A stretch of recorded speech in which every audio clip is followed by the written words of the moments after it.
Good evening, and welcome to the April 19th, 2021 regular business board meeting of the Lower Merion Board of School Directors. Due to COVID restrictions, this meeting is being held in the Lower Merion High School auditorium. Please note the attendance of all the board members except Mr. Mooring, who has been excused. As we return to in-person meetings, we appreciate your patience moving forward. I would also like to remind you that our 2 monthly 8 p.m. board meetings are also being live streamed and available via Zoom during this transition. We believe it's in the best interest of the board and the community and our students to hear comments from district residents. Public comment can be given tonight in person, during, and via the chat feature, which will be read by district personnel. This meeting is being video recorded with sound for public broadcast. All participants joining via Zoom will be muted upon entry. We're going to start this evening with the superintendent's update and the budget presentation. Mr. Copeland? Thank you, Mrs. Klein. In terms of the superintendent's update, we are, as everybody knows, fully back in school. In order to do this, we were not able to, in all situations, have students be at least 6 feet apart. We knew that this was a set of circumstances going in. However, the guidelines for contact tracing are still 6 feet. So if you're within 3 feet, that's sometimes double the number of students who fall within the contact tracing. I say this all to really implore the community that while we're back in school, while many people have vaccines, the COVID and its mutations are still there. And so having parties in homes, having different kinds of situations where students are not practicing social distancing and getting together and then coming into school is going to make it more and more difficult because we'll have more and more students who are being quarantined. So my report tonight is my update tonight is really to implore the community to please, as we're coming towards the fourth quarter of the school year, not act as though the game is already over. We still have plenty of things to do, and we want to be able to do them safely. Thank you. With that, as President Klein says, we're sort of feeling our way through some of this. So what I'm going to do as part of the presentation is, normally I stand where Mr. Orlando is. Mr. Orlando is going to stand where, and I'm going to give the presentation from here, but he's going to fill in with some issues. Tonight is the proposed final budget. The board's vote tonight, this presentation and the board's action tonight is not the final budget presentation. And I'll talk more about the finance committee meetings and those things as I go through. But the final vote is in June, correct, Vic? Correct. So that's what, now the way this works, for the proposed final budget, it can never go higher. Correct. It could go lower. Correct. And so it's an important recognition for this evening. Some important highlights. Okay, I'm going to have to trust that we're on the same page here. The district did not file a preliminary budget with the state this year. That would ordinarily have been done in January. And we didn't because we did not take any of the exceptions, which we qualified for, but we did not take any exceptions this year. Our use of fund balance to balance the budget will be zero for the first time in a great time, compared to the $4.7 million in this current year's budget. We continue to have challenges due to increased enrollment, and I'll talk a little bit more about that later, and we continue to plan for both near and long-term goals. In the 2021-22 budget cycle, adopting the resolution certifying the millage rate will not exceed 3.0% index. That's what we're asking for this evening. We have already had a Budget Finance Committee meeting on operations. That presentation was the 24th.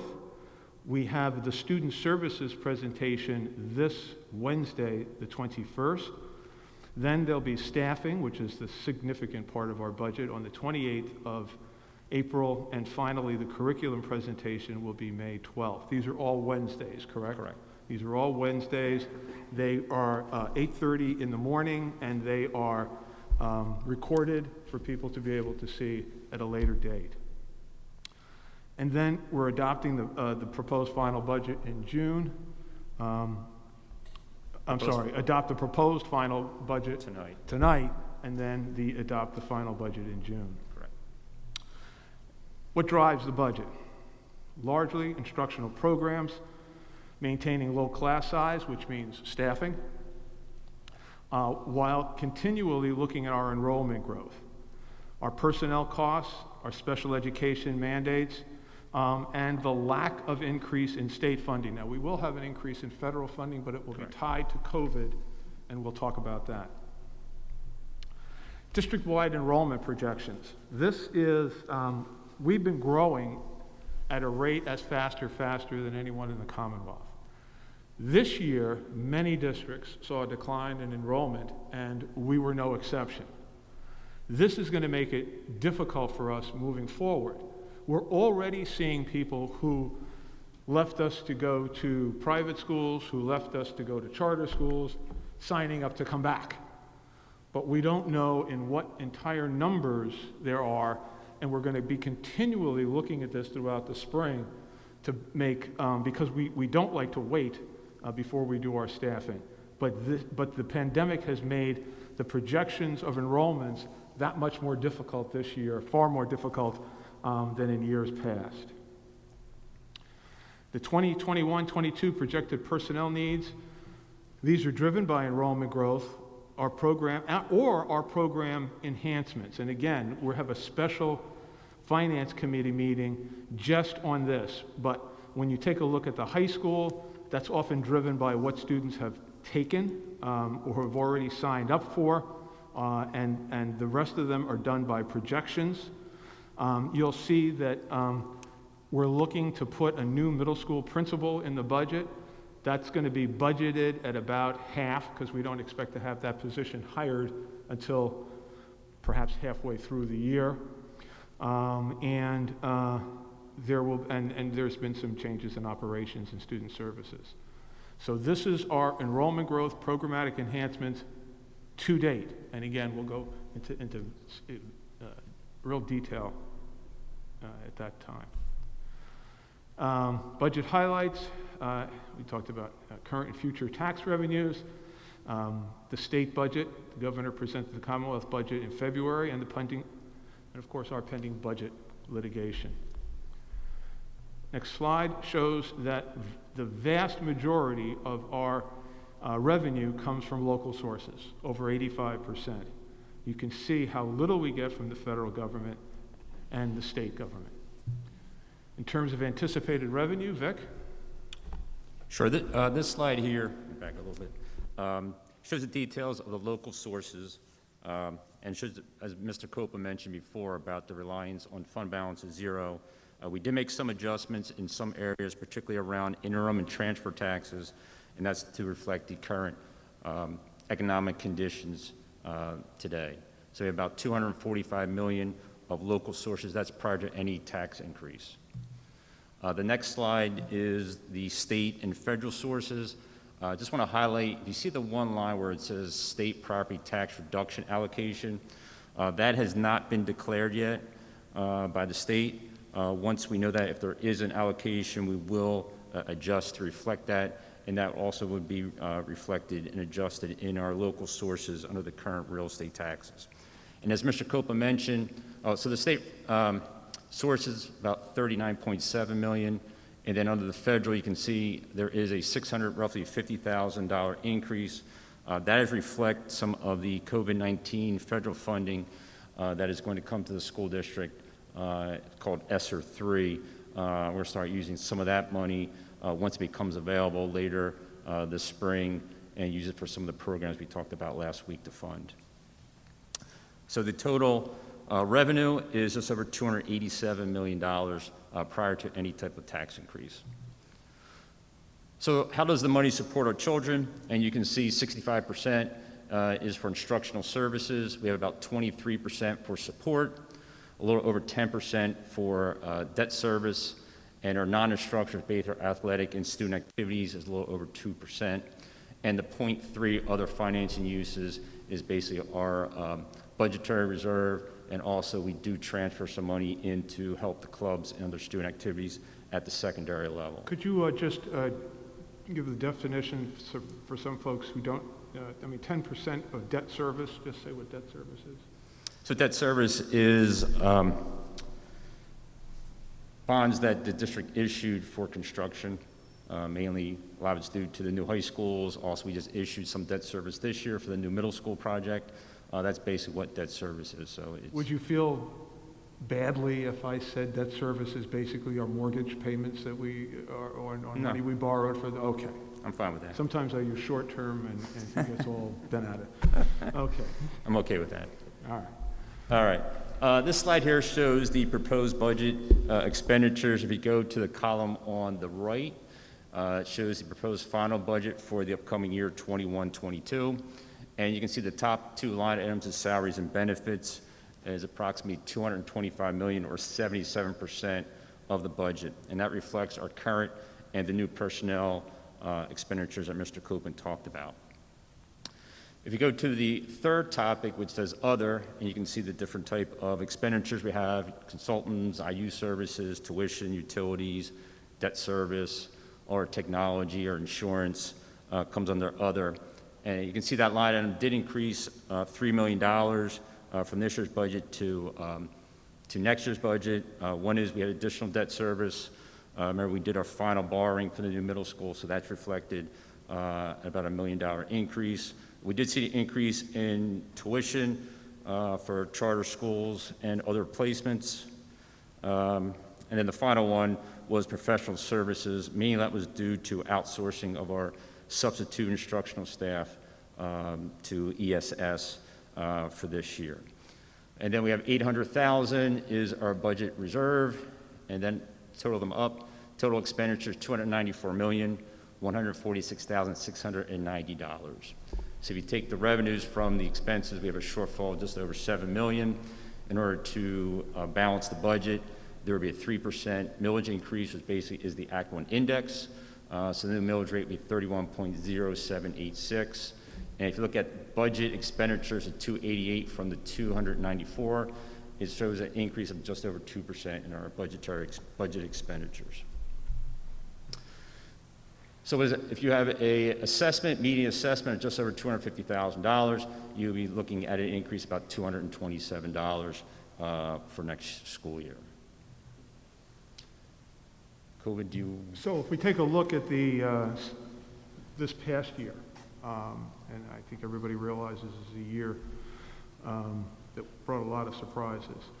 Instructionally, we increased the staffing budget because we brought on more teachers to be able to provide the different kinds of programs that we wanted to help support our instructional program.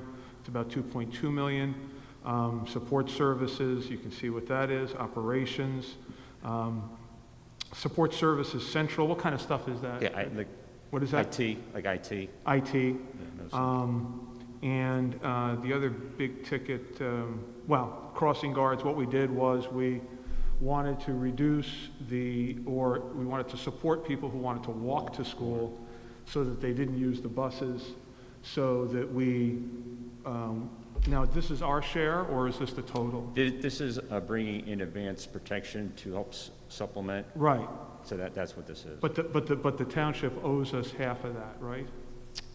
Or we just took this on ourselves? I have to look at it. I have to see about that. The anticipated federal funding, you can see what we're getting. The ESSER is the federal, what is that? Correct. What is ES? I forget now. It's elementary and secondary schools emergency relief. So we're getting money there. Montgo is a flow-through grant from Montgomery County. GEER. General Education Emergency Relief. And that's federal also. That's federal correct? also. PCCD. PA Commission on Crime and Delinquency, that also has CARES money coming through that also. And all of those are categorical, correct? Correct. You can't just refill your budget with that. You have to apply to the have to government apply to with a get plan that. on what you're spending it on, correct? Okay. Now, we did have some savings, less field trips, less use of Utilities, instructional fuels, subs, transportation, and so we're about $2.3 million in savings with about, so that almost zeroes out. Right. However, we had an additional $1.5 million due to COVID-19, people transferring into charter schools. Correct. That was a significant cost. So none of the federal money can be used to offset correct. those tuition costs. That's correct. We're going to have to bear that money. So I've heard colloquially people have said, well, you're getting all this federal money. That's true, but this is where it is. And the federal money has until 2024 to be able to be spent, I believe. The ESSR 3 money, which we're applying for, which starts next year, is through 24, Yeah. September 24. And so one of the around. things that I would caution us on is whenever we get grant money like this, we try and use it for one-time costs or things that are not going to be recurring.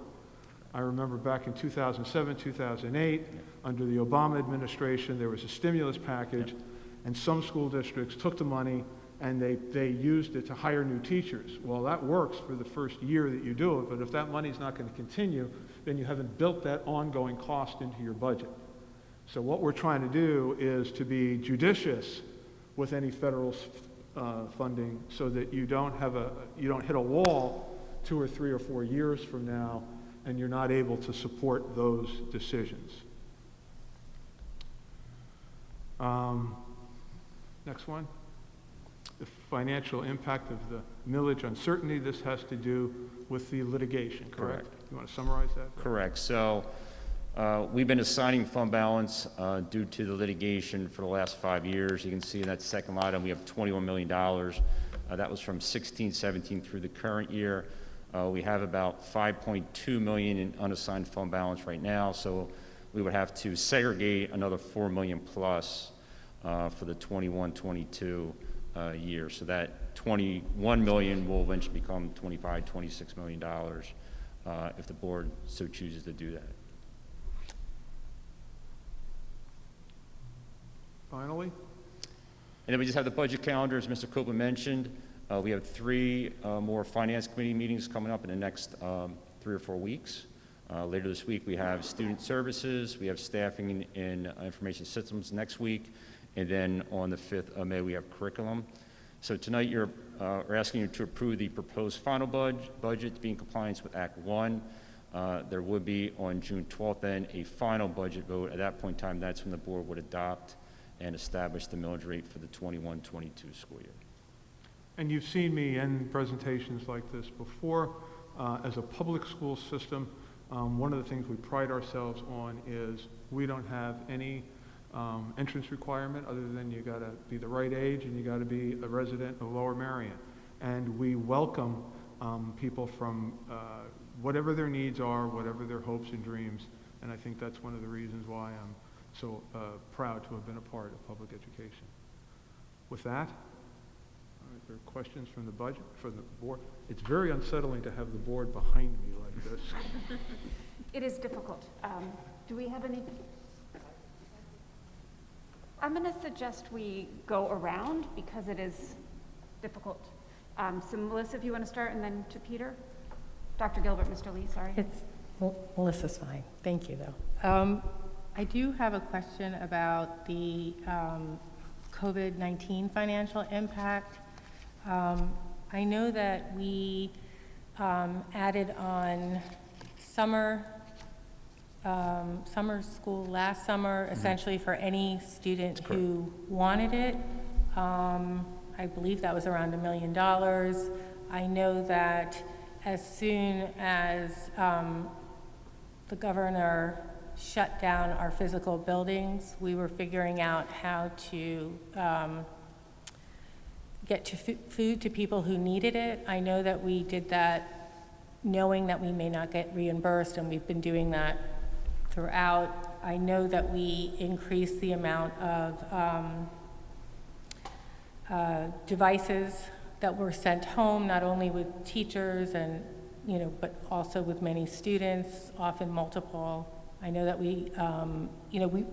there was money that had to be spent in order to ensure that students could both continue with school and also get the nutrition they needed that went beyond students to the larger community.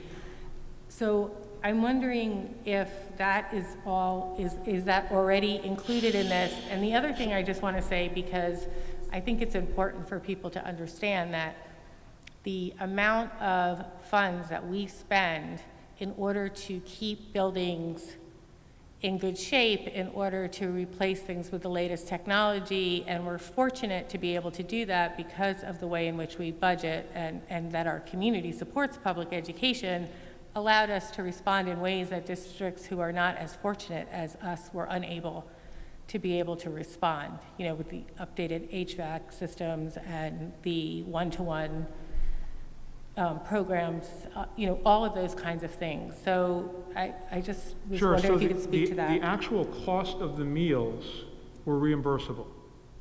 Correct, so they were free, so that's not reflected in here because this is the general fund we're talking about tonight, so under the food service or nutrition service fund, correct. All the meals that were served, they were reimbursed by So the they government. ultimately were reimbursed. which The is- federal government Correct, which is allowed the rules. Different pot of money. But in that we're terms talking about.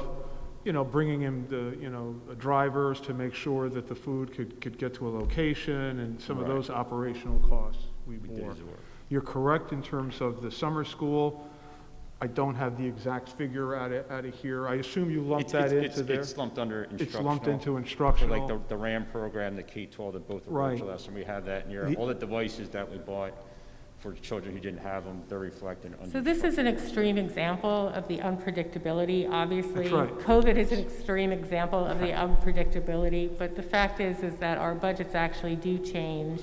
For example, for things like if we had snow days, or for the amount of, there's just different things that change throughout the year. I also want to, just before I'll stop, is that I want to acknowledge that there were many people in the community who also assisted us in making sure that we were able to deliver food to people who weren't necessarily able to come get it. So I want to acknowledge that we had a lot of assistance from our community, and it was really uplifting to see everybody pull together like that when, literally school had to kind of be reimagined Yeah. And from one day to the next. And to your other point, clearly, some of the federal funding went to support, like the bipolar ionization, which we have in this auditorium, and the industry indicates that this is something which helps us in terms of a sanitized environment. But to your other point, the fact that year after year, there's a careful, meaningful planning on facility usage and facility upgrades, we were, even without a huge amount, although there was some increased funding for filters in the schools and so forth, but bottom line is our equipment could handle the increased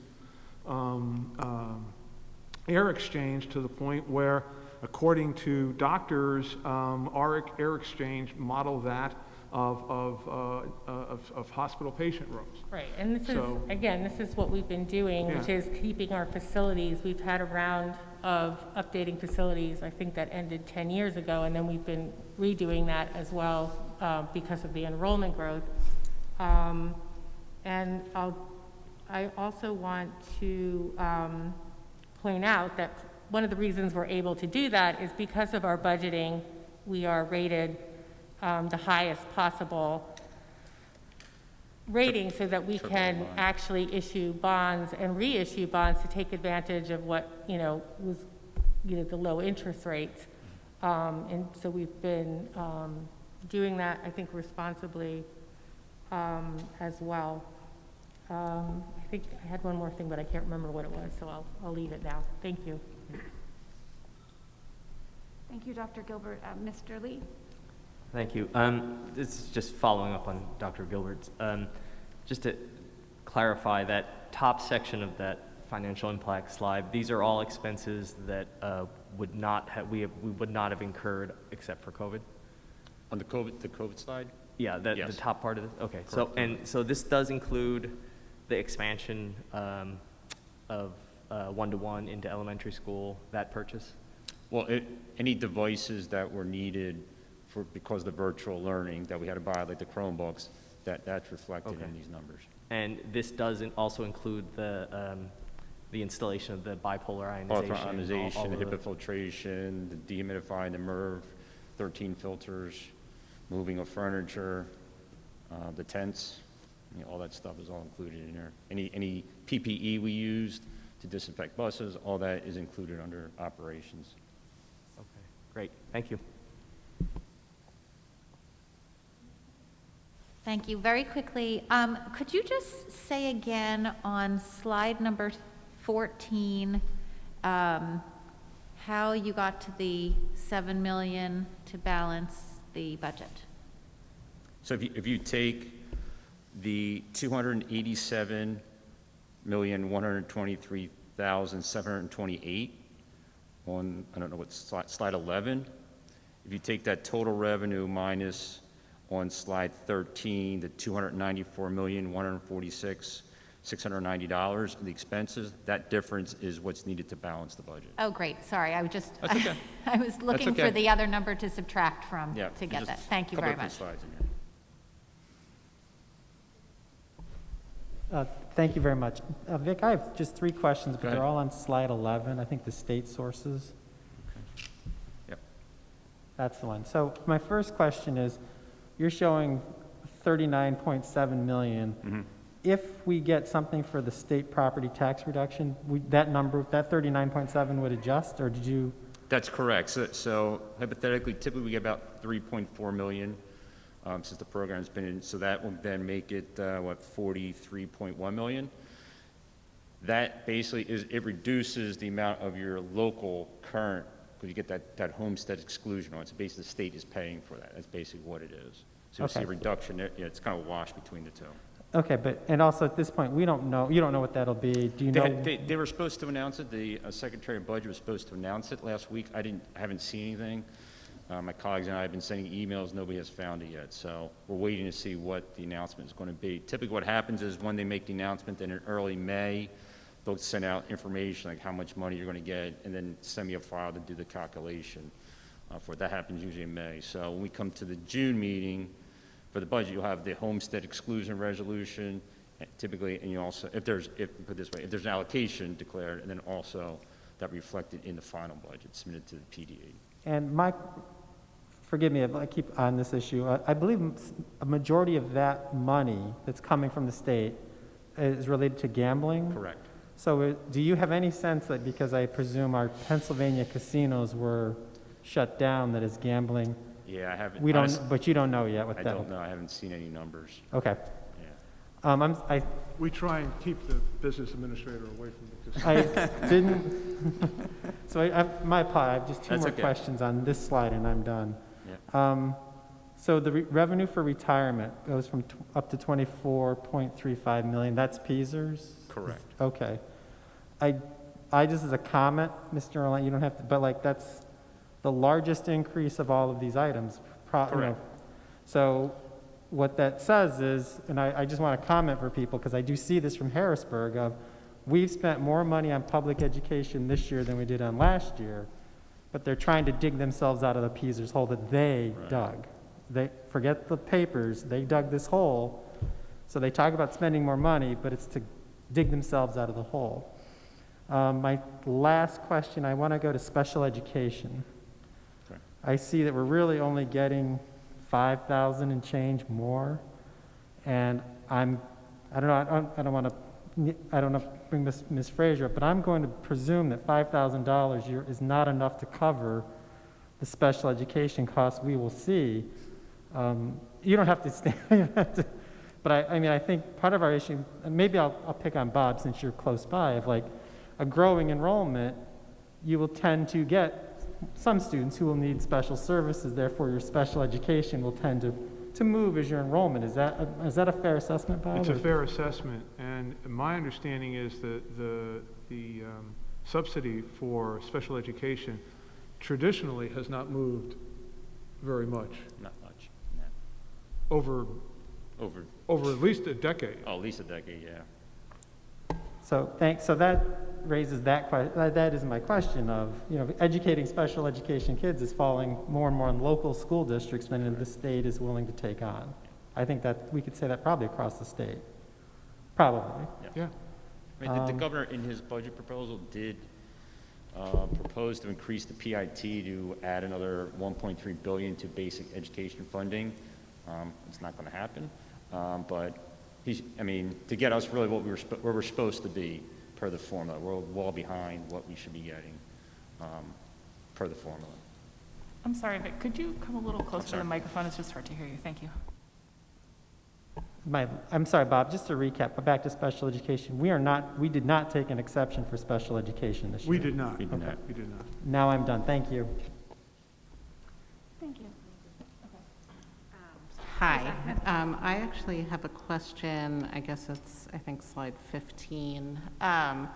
So, Mr. Copeland, you mentioned you expect so due to, hopefully, as you said, in previous meetings, we expect to operate, as normally as possible as conditions allow in the fall.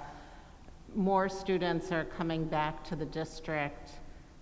Does that translate into smaller charter school tuition? And will we just absorb those students in our current operating budget in terms of enough teachers and services? I just wanted to hear a little bit more about that, and what are our numbers as of now, if you could share them? I don't have our current numbers. I know that in discussing the impact of a return, as soon as we announced we were returning, people moved into town and started coming in. Unfortunately, we're going to have to make some reserves because we simply don't know how many people are going to continue to do that or not. We anticipate there will be a drop-off in the number of students who left us to go to particularly cyber charter schools.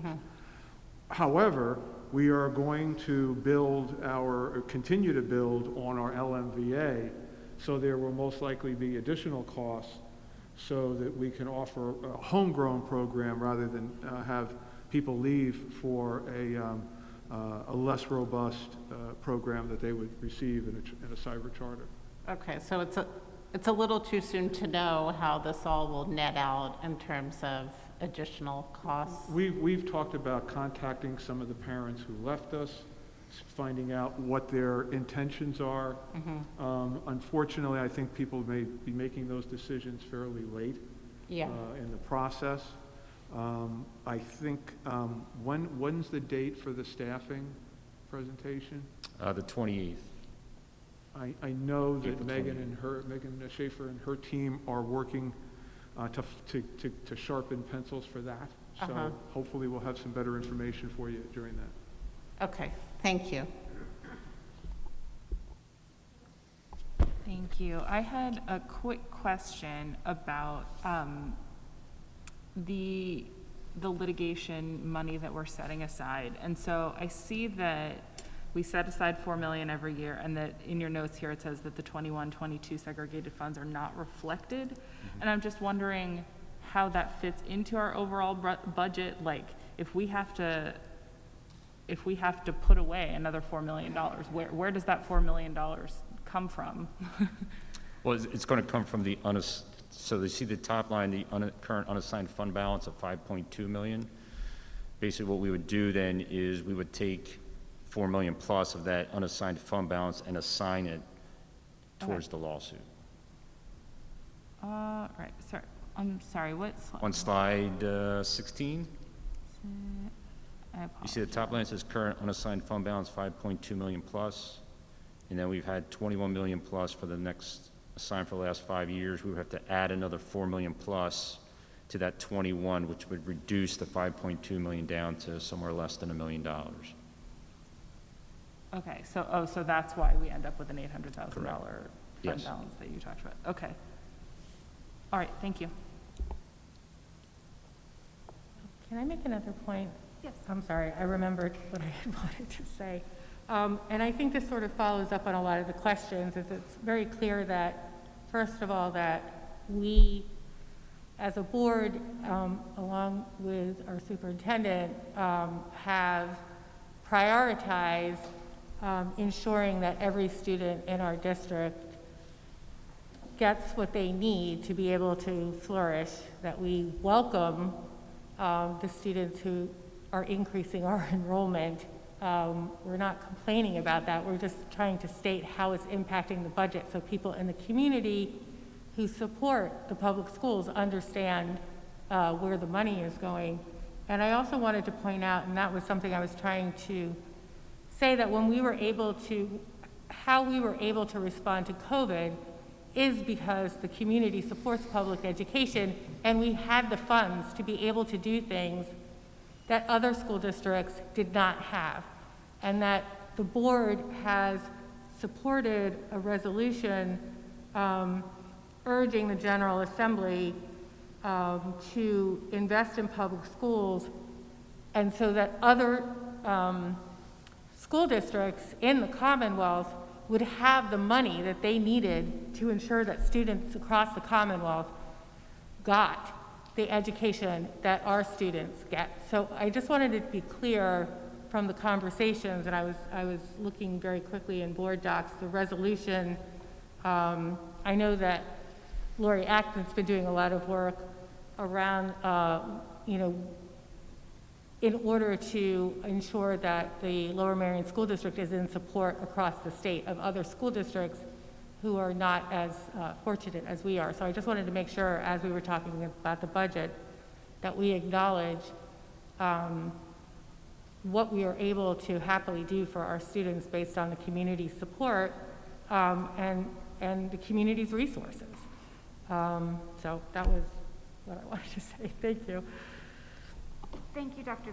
Gilbert. I have a couple of questions. One, also going back to that summary of the COVID-19 and sort of the ESSERS money.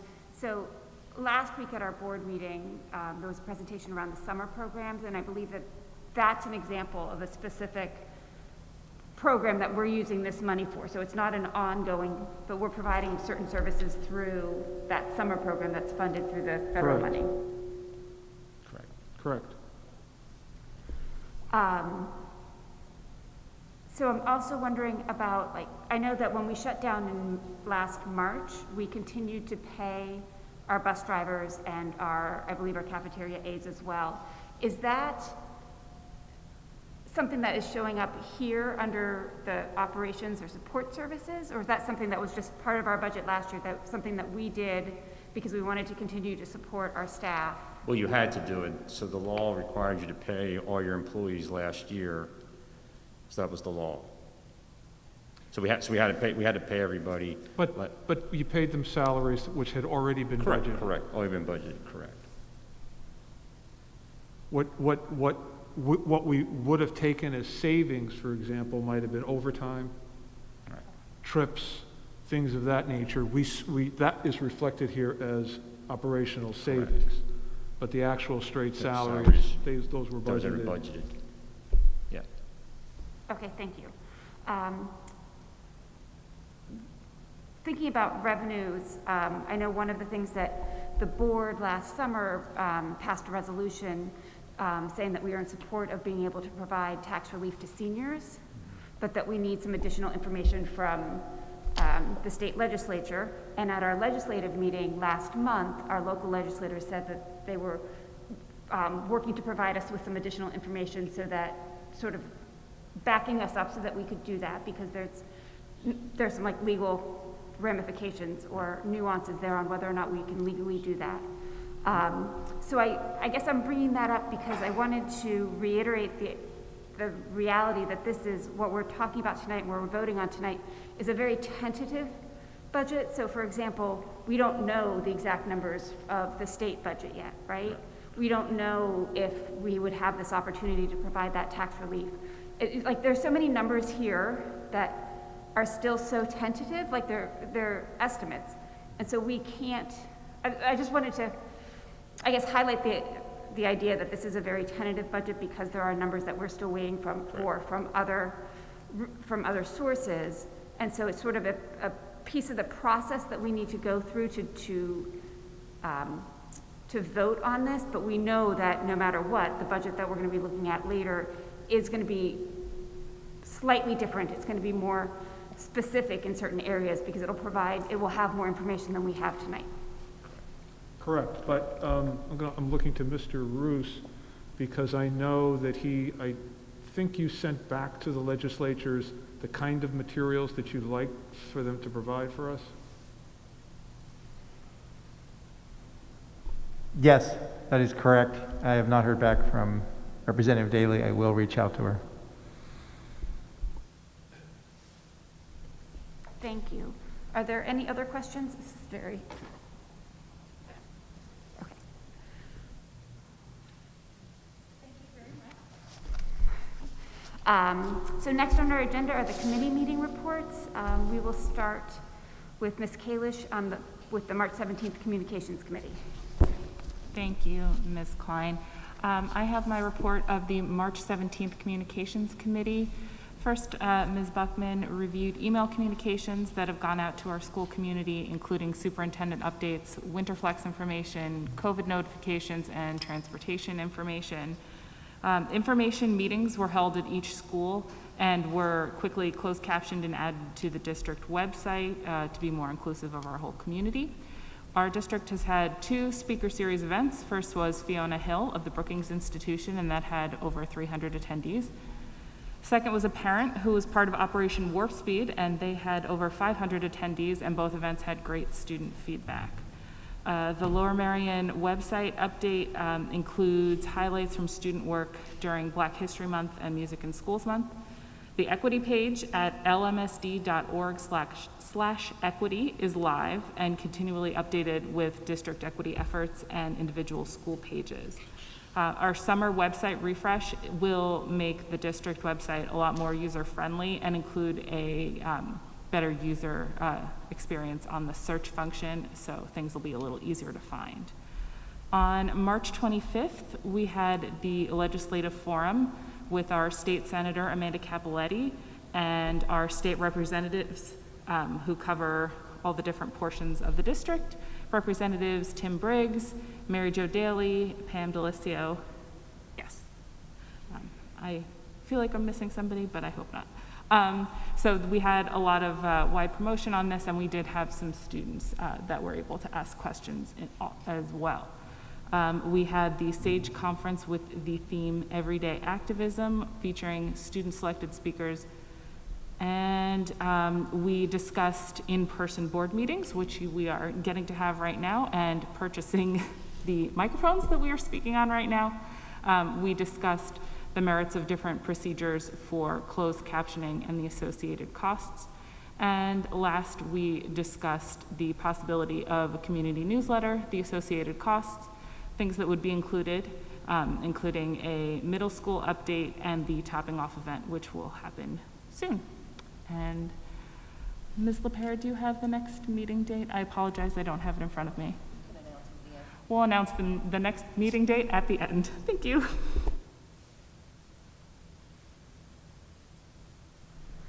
Ms. Robinson, could you give the March 24th Finance Committee update?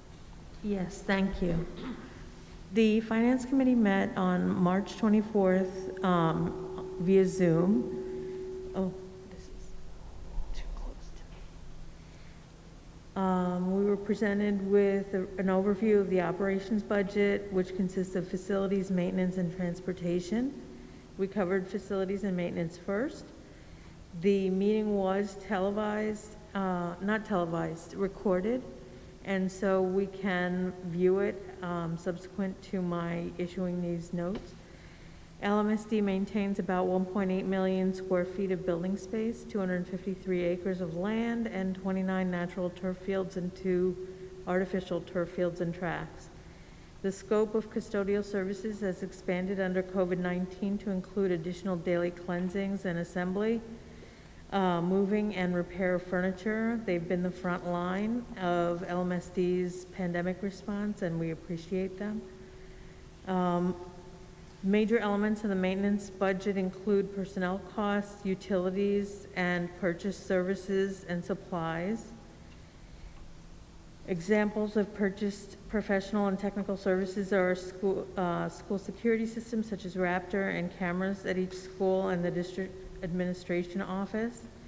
LMSD participates in cost savings such as consortium purchases, energy purchasing and conservation, and scheduling staffing to be most efficient and effective. We also share some services with the township. Part of the goal is to stay ahead of maintenance issues, and there is a 5-year facilities maintenance and improvement plan that gets reviewed each year. Major replacements and restoration projects are funded through the Capital Reserve Fund, which gets its money from the general fund annually once the annual financial statements are completed. Surpluses in the general fund get transferred to the Capital Reserve Fund. Projects are planned and scheduled usually over the summer months so as to avoid impacting the educational program. We then discuss transportation budget. The transportation budget is comprised of salaries and benefits, contracted carriers, energy or fuel, and overtime. School bus replacements are planned through the 5-year plan and funded by the Capital Reserve Fund. LMSD takes part in grants and rebates to fund some of our bus purchases. Future meetings, which will also be recorded and available for viewing, are April 21st, student services budget, April 28th, staffing and IT, and May 12th, curriculum and instruction. Thank you. Thank you, Ms. Robinson. Ms. Ackman, could you please provide the update from the March 25th Legislative Committee? Yes, thank you. The Legislative Committee of the School Board met on March 25th, and to piggyback off of what you just heard, it was wonderful. All of the state representatives for our township attended. Amanda Capoletti, who's a senator, and then Representative Tim Briggs, Mary Jo Daley, Pam DeLisio, and Greg Vitale. We discussed various issues, including mandated state testing, which we advocated for being waived this year, our support for proposed charter school reform and cyber reform that's been proposed by Governor Wolf, as well as our continued support for fair funding across the state for public education. We also did have brought up this issue of tax relief for seniors, which we're prevented right now from implementing. And I did want to clarify that Representative Daley did follow up with me and wants to have further discussion with us, which I committed to setting up. I also had follow-up from a number of other representatives thanking us for the forum. And I wanted to thank Amy Buckman for helping to coordinate student participation. We had students asking some amazing questions. And so it was a good opportunity to introduce both our school district and our community and our students to our elected officials in Harrisburg so they understand what's on our mind and how they can help us. That's it. Thank you. Thank you, Ms. Ackman. Ms. Finger, if you could do the April 7th Curriculum Committee meeting. Sorry, I went out of order. Sure.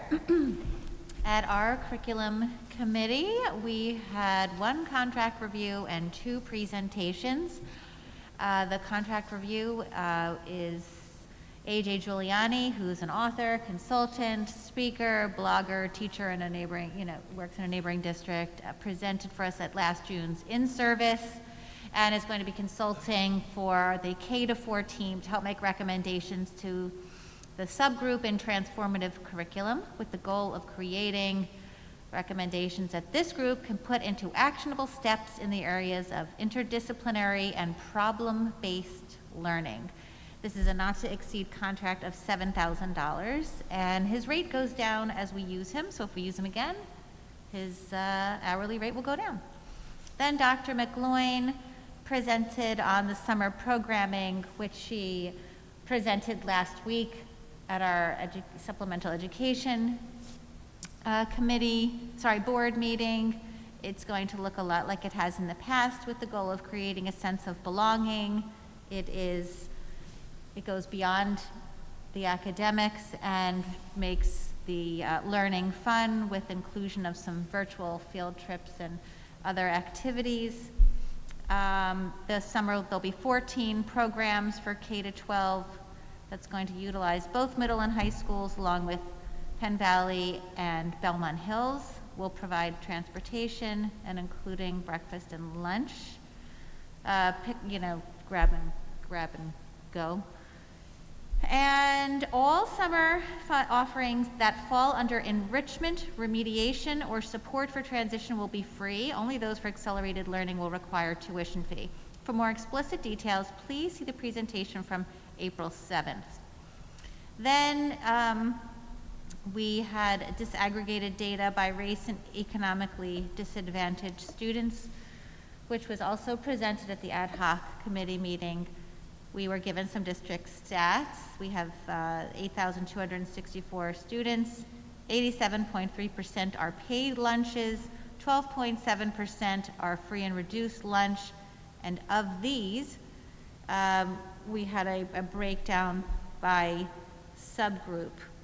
52.3% are Black, African American, 26.3% are Hispanic, 6.4% are white, non-Hispanic, 15.8% are Asian, and 12.5% are multiracial or two or more races that are non-Hispanic. We are seeing an achievement gap with our African American, Black, and Hispanic students. We are seeing that as in our elementary schools with our DRP, which is the degree of reading power test, and our mid-year math benchmark scores, that as the tests complexity of the material increases, the gap increases. But these are benchmarks, they are snapshots in time. So the teams drill down to see data, who the students are and if they're new to the districts and what other factors might contribute. We got some data on enrollment for the AP and IB courses, and we've increased our Black African American enrollment from 19% in 2018-19 to 25.5% in 2019-20, which was done through honing how we qualified students, as well as principals making phone calls to families of students who they believed would do well and in the courses, as well as putting some supports into place. Our SAT scores by subgroup shows that scores increased every year for our subgroups. They're all achieving higher than the national average for reading and writing scores. Our Hispanic and African American students made significant strides in gains on the math scores. And overall, by college, our African American and Black students are on par with the other subgroups. And we respond to the data that we receive in many ways, and that includes things like PLC, professional learning community planning, curriculum and instruction adaptation, small flexible groups, win-learn time, reading and math specialist support, achievement team monitoring and support, and ongoing cultural proficiency support. The next meeting will be May 5th at 8:30 in the morning via Zoom. That concludes the report, and again, for more detail, you can visit the board docs presentation from that date. Thank you, Ms. Finger. I can do a very quick update on the April 14th ad hoc committee meeting. Since Mr. Mooring is not here today to provide that. At that meeting, which was last Wednesday, there was Dr. McGloin and Dr. Gaudioso did a similar data review that Ms. Finger just described, and also provided a quick update on the equity audit. The process at this point is that the proposals are in, the review is going on, there are interviews, and the goal is to have the firm hired to do the equity audit, to have that contract on the agenda for the next May regular board meeting. And then our final committee report is the facilities and purchasing from April 15th. Mr. Lee? Thank you. The following items were reviewed and recommended for approval by the Facility and Purchasing Committee meeting, by the committee, April 15th, 8:30 a.m. We recommended the list of district bills for approval. We recommended the following items from the purchasing report for approval: $382,200 for Gessler Construction for the previously approved new parking lot at Penwyn Elementary, $9,190 for Knox boxes for updated emergency access lock boxes compatible with the new township emergency responder system, $8,594.04 for boiler repair parts for Welsh Valley Middle School from Avco Inc., $1,309,400 for the structural repair and restoration of the Arnold Field bleachers by Rockport Construction. All of the proposals received by the operations team significantly exceeded the initial project estimates of $750,000, but the committee recommends accepting the low bid to ensure the bleachers are safe for fans coming this fall. We recommended the following contracts for approval: a renewal with Abington Speech Pathology Services for speech pathology services at rates $80 per hour for in-person or $75 an hour for remote services. Renewal with the Lincoln Center for Family and Youth to provide 2 master's level clinical trauma specialists to provide school psychologist and crisis counseling services for $158,000. A renewal with MCIU for a certified school psychologist at a rate of $120 an hour. A contract with MCIU for supplemental school psychology services at a rate of $88 an hour. A renewal for $20,897.10 for Pear Deck, a presentation tool that integrates with Google to support school instruction and staff PD. A renewal for Blackboard Learning Management System for $36,709. A renewal for Edmentum ExactPath Math Diagnostic Software for $22,226. A renewal for BrainPop Educational Software for $21,060. An addendum to our contract with Musco Sports Lighting to extend our contract for Harriton Field Lighting through June 2023. 2 contracts and an addendum for Production Technology Partners for $24,472.50, $24,472.50, and $2,500 for equipment and services related to the graduations at Harriton High School and Lower Merion High School. A renewal for Byron Purnell III for photography services at a rate of $70 per hour and a not to exceed amount of $16,100. A work order for Glacken Thomas Panzak for landscape planning services related to the proposed Arnold Field Lights project at a not to exceed amount of $14,000 and expenses not to exceed $1,000. A work order and amendment for Element Environmental Solutions for a not to exceed amount of $35,300 for soil testing services related to the new middle school construction project. A contract with Davy Tree Service for $11,000 for the removal of 8 trees to support the construction of a retaining wall between the new middle school and a neighboring property. We recommended the following technology purchases for approval: $22,520 for PowerSchool eCollect software to manage student form collection and maintenance, $28,495.50 for Presidio Network Solutions for networking support services, $60,584.04 for replacement network routers from Presidio, $63,984.12 for renewal of District Palo Alto firewall from Presidio, $2,345,432 for our annual one-to-one student computer purchase from Apple, $369,642.50 for student Chromebooks from Dell. We recommended for approval and submission to PDE the completed PlanCon K documents related to the previously approved refunding and refinancing of LMSD's Series A bonds related to the construction of the 2 high schools. We recommended the following change orders for approval: a $28,476 change order with Vision Mechanical for additional plumbing installations at the new middle school, a $98,956.72 change order with IMC Construction for additional rock excavation related to utilities trenches at the new middle school. Lastly, we received a project update on the construction of the new middle school. Steel erection continues and the first section of roofing was installed last week. Mechanical, electrical, and plumbing work is also underway. The next Facilities and Purchasing Committee meeting will be on Thursday, May 13th, 2021 at 8:30 a.m. And then we have one more committee meeting report. Ms. Ackman will do the policy committee meeting update. Hi, thank you. I'll make this quick. The Policy Committee met on April 9th.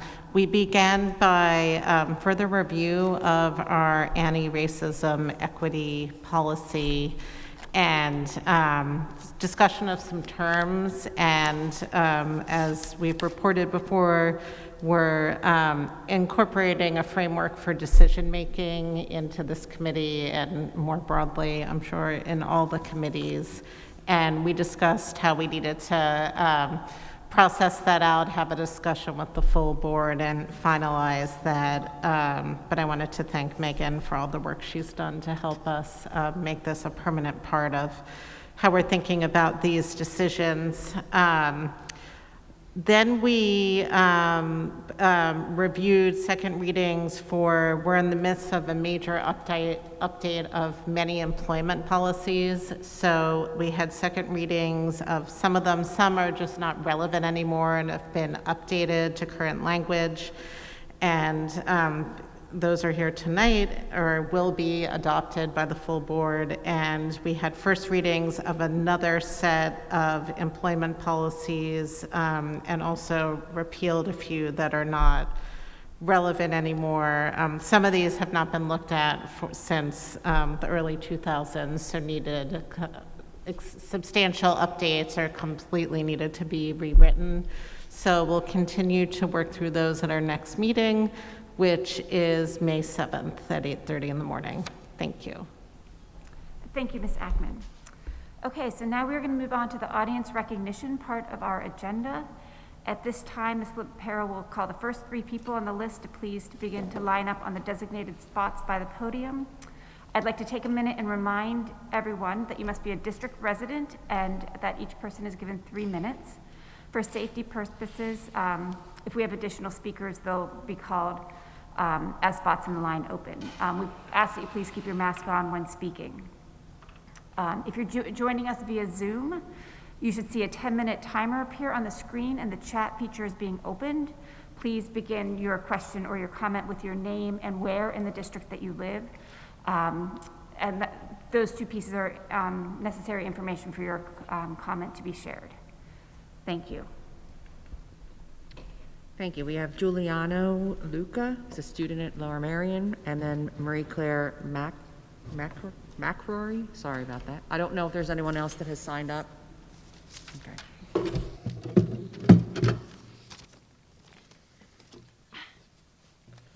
Good evening, President Klein and school board members. My name is Giuliano Luca, sophomore here at Lower Merion High School. As you can tell from my jersey, I'm also a member of the Lower Merion Aces ice hockey team and the team's goalie. I have 2 points I'd like to share this evening. First, ice hockey has been a part of my life for several years now, and I very much look forward every year to playing.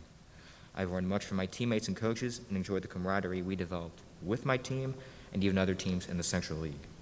I'd like to share one unwritten policy which allows all freshmen who are comfortable to wear their helmets to school on the first game day. As you can imagine, my helmet draws a lot of attention and fun. I mean, it's pretty big, right? This policy shows our fellow students who plays on the hockey team and builds interest into the team itself. Another varsity requirement our coaches push for is for all players to wear a shirt and tie to school on game day. First, to remember what obligations we have later in the day, and secondly, to respect the game itself. For these and so many reasons that we appreciate, I want to say thank you for allowing this past season to be played and for your support. Second, I understand that previous athletes have worked tirelessly to fundraise and obtain an artificial ice surface for dry land training purposes. Since ice can cost around $6 per minute, this artificial ice can be set up outside when we do not have access to practice ice. which will in turn continue to build our program at LMHS. I talked with Athletic Director Mr. Stroop, who was very helpful, but I thought I'd take a moment to ask for any help you can give us in setting this up for team use next season. These blueprints and materials have been gifted to the high school for 3 years and have remained unused. We would truly like to have access to these tools to grow our program and access to these tools on school grounds like other school sports. I look forward to playing in my last 2 years at Lower Merion and sharing my love of the game and knowledge with the freshmen who will come to play next season. You know, maybe we'll see you at the rink, you know, number 1, number 38. I'm going to say hi when you see us. Thank you for your time and have a nice evening. Thank you very much. Can I just ask, someone gave you artificial ice? So our coach purchased it and gifted it to the high school. It's a sort of like synthetic ice, and it can be placed down at the turf at the field. But there's a problem now. Is that it? Yes. Yeah, that's right. Okay. Why don't you leave me what you had written there? Sure. So that would be helpful, and I'll talk to Mr. Shroop, okay? Thank you. Leave it right here, or should I bring it up? No. Thanks. Good job. Thank you. Appreciate it.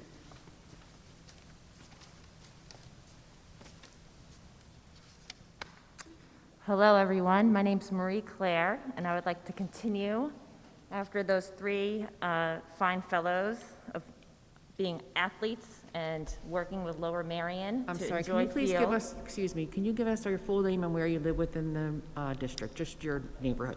Marie Claire McCrory, Claremont Road. Is that okay? Okay. So it sounds like that team is thinking outside of the box of how to play sports in our school district.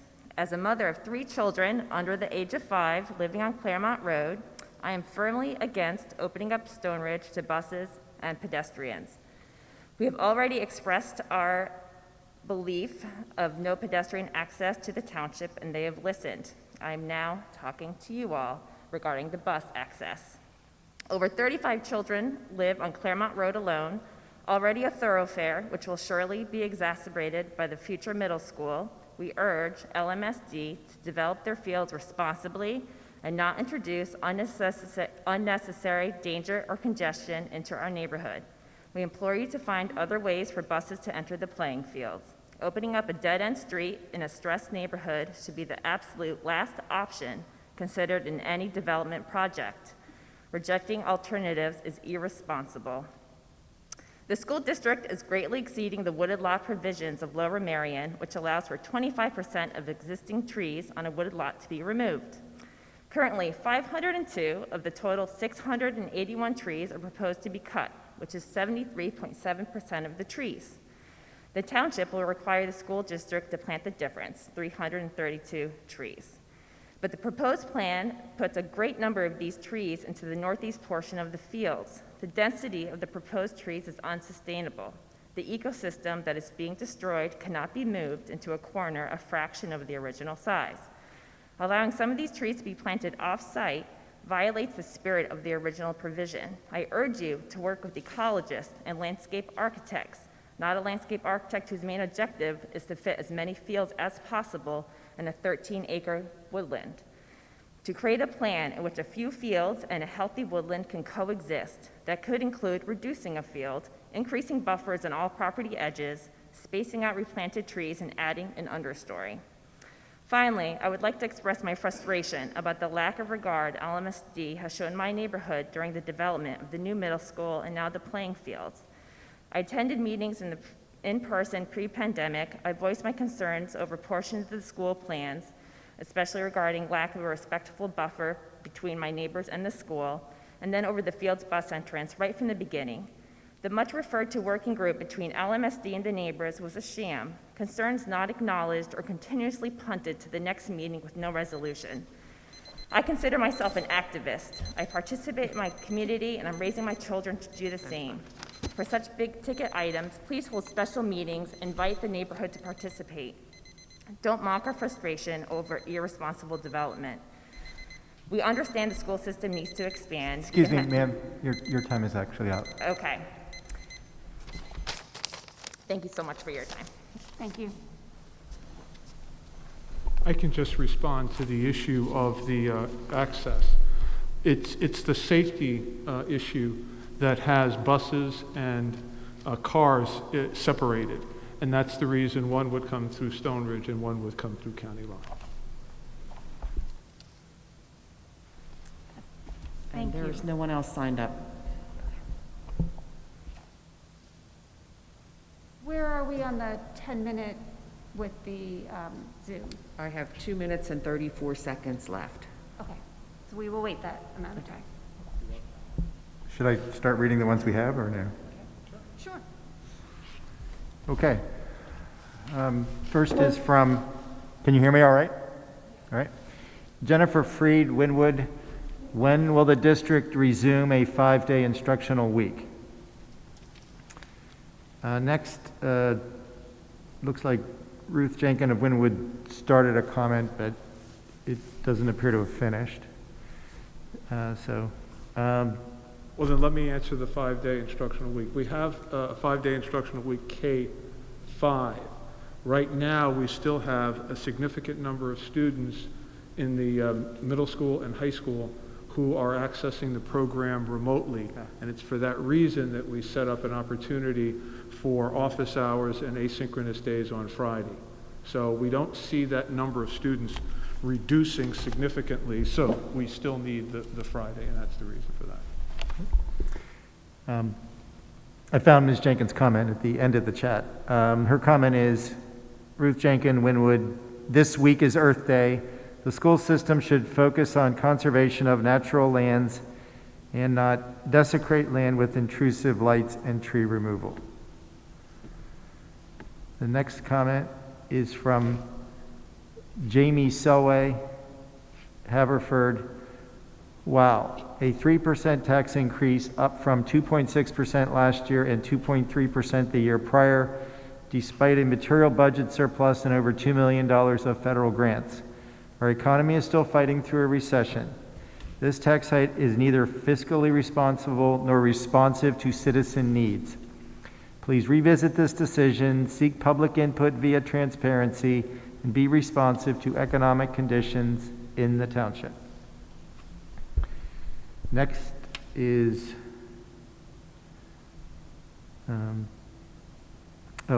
Beatrice Lazarov, Villanova. I am writing to express my opposition to the LMSD's plan for the middle school playing fields at 1835 County Line Road in Villanova, PA. It is not a viable option for our neighborhood. My family and I have lived at 401 Claremont Road for over 30 years, and we are against opening up the dead end at Stone Ridge Lane to be used as a bus and pedestrian entrance. This small stretch of Stone Ridge Lane is a neighborhood treasure. It serves as a pocket park, and on any given day, children play street hockey, ride their bikes, scooters, and big wheels on it, unafraid of being hit by a car. Adults in our community push strollers, ride bikes, and safely jog on this portion of Stone Ridge Lane, while our disabled neighbors use it to safely ride their motorized wheelchairs. Once the new middle school opens, there will be increased cut-through traffic in our community, which makes preserving this stretch of Stone Ridge Lane even more vital. It will be the only safe area for our families and their children to safely. And that stops there. Next is Michelle Davis, Bella Kinwood. Why do we only have one special education summer program in this district? Why can't special education students participate in all summer programs? I'm not sure where special education students do participate in summer programs. Mrs. Frazier, why don't you make your way? Mr. Roos, you can, was that it? Was that the? No, there was a few more, but I thought you'd want to answer that one, just because it didn't seem to. Yes, good evening.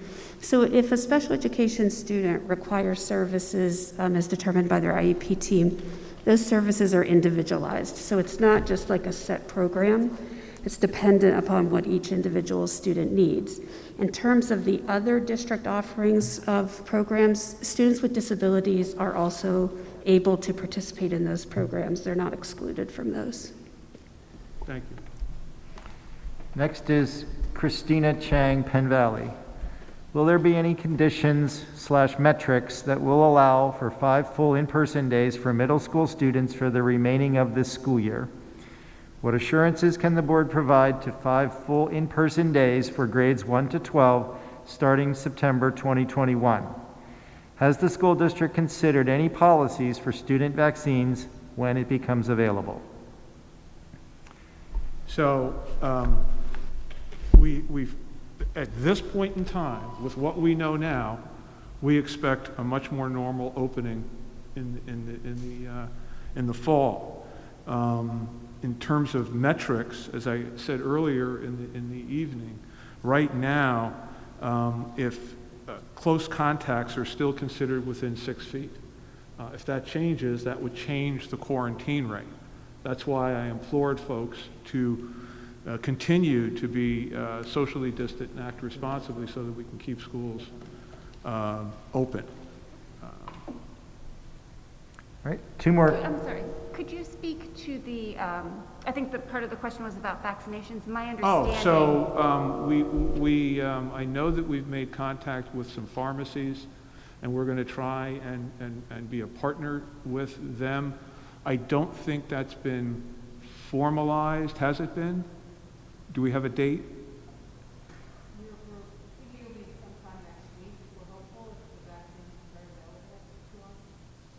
Was it the 28th? I thought I read somewhere that you thought you might be able to.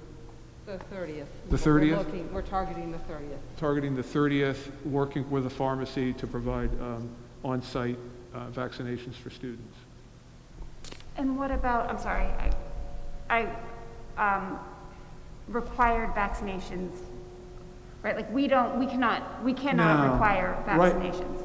We would not be able to require it. It would have to come from the state. My understanding is that since these vaccines are under emergency use, even the state can't require them. Okay, 2 more to go. Alexandra O'Neill, Winwood, when will the community hear more about the search for a new superintendent? This evening. This evening, there we go. Next, and the last comment is Thomas McCrory, Villanova. My name is Tom McCrory. I live on Claremont Road in Villanova. I would like to address proposed plans for the playing fields that are set to be placed adjacent to our neighborhood. The school's current plan to turn Stone Ridge Lane into a cut-through for buses will irreparably alter our neighborhood and make it significantly more dangerous. Cul-de-sacs are proven to make neighborhoods more safer. There surely must be a way to have buses and cars safely enter the fields from county line, thereby giving the school the fields they need without turning our neighborhood into a dangerous cut-through with the inevitable spillover traffic that will come with fields. Car and buses share roads all over the district and surely can share an entrance off of county line. To suggest they cannot is ingenious. I think they meant disingenuous.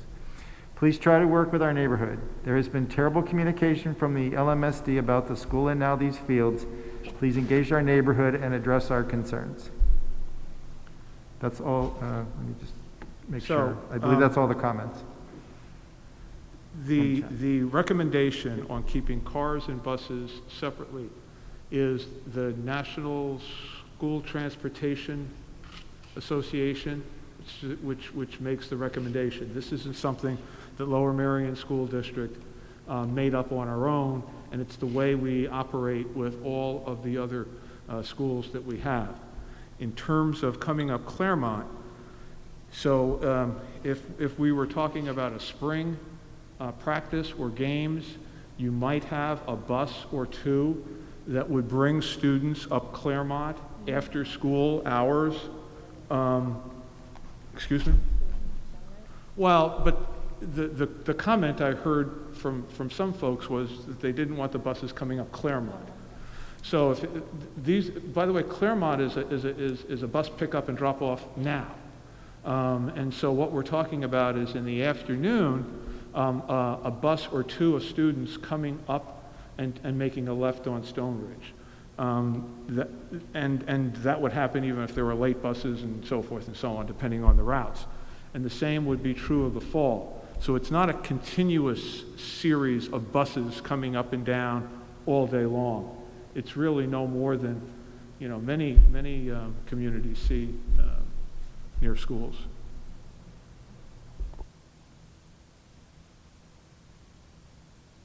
There was comment that was missed last week. I was under the impression that the speaker already spoken tonight, but I can read it again. No? This is from Marie Claire McCrory, Claremont.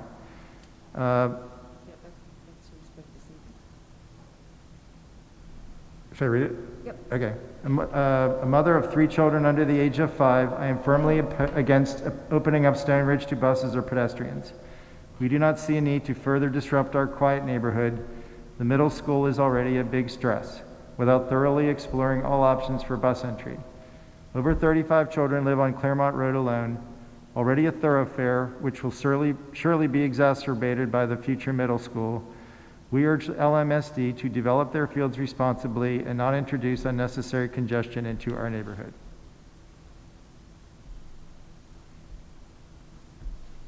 Okay. I have a second one that was missed last week as well. Ashish Parikh, I'm sorry? from Ashish Parikh from Stone Ridge Lane. I don't have that. It was forwarded, she forwarded it in the mail. The question the neighbors have is why a pedestrian access is necessary on Stone Ridge. This will cause parents and others to drop off their kids from this entrance. On weekends, when the township allows other sports, our neighborhood will become a mess similar to Tower Lane. There's no reason that buses cannot enter from County Line Road, and there's no reason to open up Stone Ridge Lane for pedestrian access. So I think I've answered the issue of County Line. In terms of pedestrian access, the sidewalks or whatever that were provided pedestrian access was a requirement from the township. I believe they since dropped that. Okay, but that was not something we had asked. Okay, thank you. So before we approve tonight's agenda via consent, I'd like to pull out the following items from the agenda for a separate vote. Mr. Orlando, can you please read item 10G from the agenda? The administration recommends the Board of School Directors, 1, tentatively adopts the 2021-22 proposed final school district budget, which authorizes expenditures totaling $294,146,690. 2, levies a real estate tax of 31.0786 mils. 3, continues the 1% real estate transfer tax. And 4, continues the $5 local services tax. Thank you. Are there any additional questions from the board? Thank you. And just to reiterate what I had said earlier, that this is a tentative approval, that there are still a lot of questions in terms of revenues and things like that in there. Do I have a motion to approve? So moved. A second? Second. All in favor? Aye. Aye. Any opposed? Any abstentions? Thank you. Motion passes. Ms. Klein, can you remind people that there's budget meetings on different topics at some point? Yes. So they know. I'll list the committee meetings at the end. The next piece that's been pulled out from the consent is around hiring the search firm for a new superintendent. Item 13A is I, Lucy Klein, as president of the board, recommend approval of the letter of agreement with Hazard Young Adia and Associates to perform consulting services in connection with the district superintendent search in the amount of $19,500, which is inclusive of travel expenses. Are there any questions? So I just want to, like, this firm, I just want to clarify, I think is going to be here, is going to do we'll have some meetings to get the community input, that this isn't just we're hiring them and we won't see them they will be around trying to get so it's not just this, that you will see these guys for several months. I think that's a fair assessment. Is that right, Ms. Klein? Yes. Okay, yes. thank you. So I wanted to take a few minutes and share the board's process for hiring an executive search firm. When we learned of Mr. Copeland's plans to retire, we began by reviewing information from about a dozen search firms and services, followed by receiving proposals from 4 firms that were then interviewed. The interview process was incredibly helpful in terms of understanding the search process, how best to engage the community, what are reasonable timelines for a search, and the general landscape of superintendents at this moment in time. There are, in fact, about 50 open superintendencies in Pennsylvania alone right now, as many superintendents are retiring after the tireless work during the pandemic. Because there are so many searches starting now, and if we were to wait 6 to 8 months, the pool of potential candidates would be much smaller and likely less impressive. Following the interviews, I spoke with each of my colleagues individually and found clear agreement on which firms rose to the top. A critical part of our interview process and my follow-up with references and other board leaders throughout the state focused on the ability to effectively engage the community. One of the reasons that I'm voting for HYA is the firm's ability to really garner thoughtful and clear community input, because that input is what drives the creation of the leadership profile that then defines the skills needed to meet community needs. Many of their clients then used that information as a roadmap as they moved forward with their new superintendent. When talking to references, I asked a lot of questions about skill with community engagement, ability to pull in a wide variety of thought and experience and concerns. I've talked with people about how to engage stakeholders, how to identify groups to pull in that are in addition to open general public sessions. And I even posed the question about waiting until after the elections and got advice on how to engage the candidates and involve their voices now rather than waiting. As in many school districts, the pandemic has exacerbated a lot of stresses. This search process with extensive and intensive community engagement will help us find a strong candidate who is vested in the future of our district and where we need to go to address the fractures in our community. I honestly believe moving forward with the search now, rather than relying on an interim whose primary role would be to simply keep things running, is how we can best move forward. Over the next few weeks, we will be meeting with the search firm and setting up the process for community engagement. We're very invested in making sure that we do this before the end of the school year. So sort of May, early June, there'll be plenty of opportunities to work with one another to help sort of define what it is that we're looking for in our new superintendent. Any other thoughts, comments? Dad? Okay, great, thank you. So, do I have a motion to approve? So moved. A second? All in favor? Aye. Aye. Any opposed or abstentions? The motion passes. So we will now move forward with approving tonight's agenda via consent. Are there any questions from the board? Do I have a motion to approve tonight's agenda via consent? So moved. A second? Second. All in favor? Aye. Aye. Opposed? Abstentions? Okay. Motion passes. Mr. Roos, can you please give us a report on the Sunshine Act? Yes, there was executive session last Monday, April 12th, regarding litigation and personnel, and tonight regarding litigation and land acquisition. Thank you.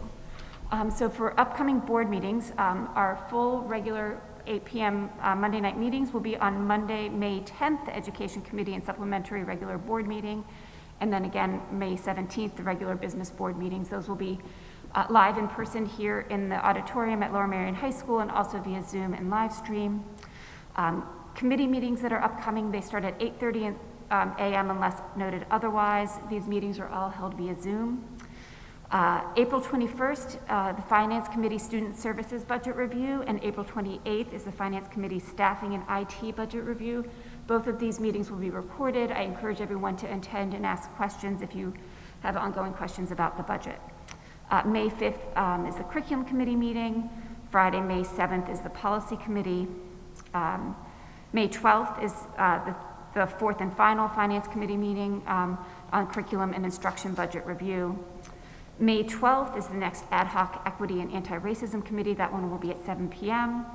May 13th is the Facilities and Purchasing Committee, and May 19th is the next Communications meeting, which will be at 7 p.m. A lot of meetings coming up.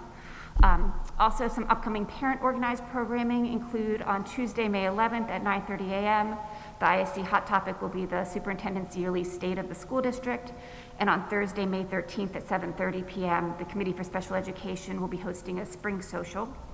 And finally, if you missed last weekend's production of Working by Hareton Theater Company, you're invited to join Lower Merion Players' first ever Players Fest this weekend. Zoom information for all of these events can be found in your school newsletters, and there being no further business, this meeting is adjourned. Thank you.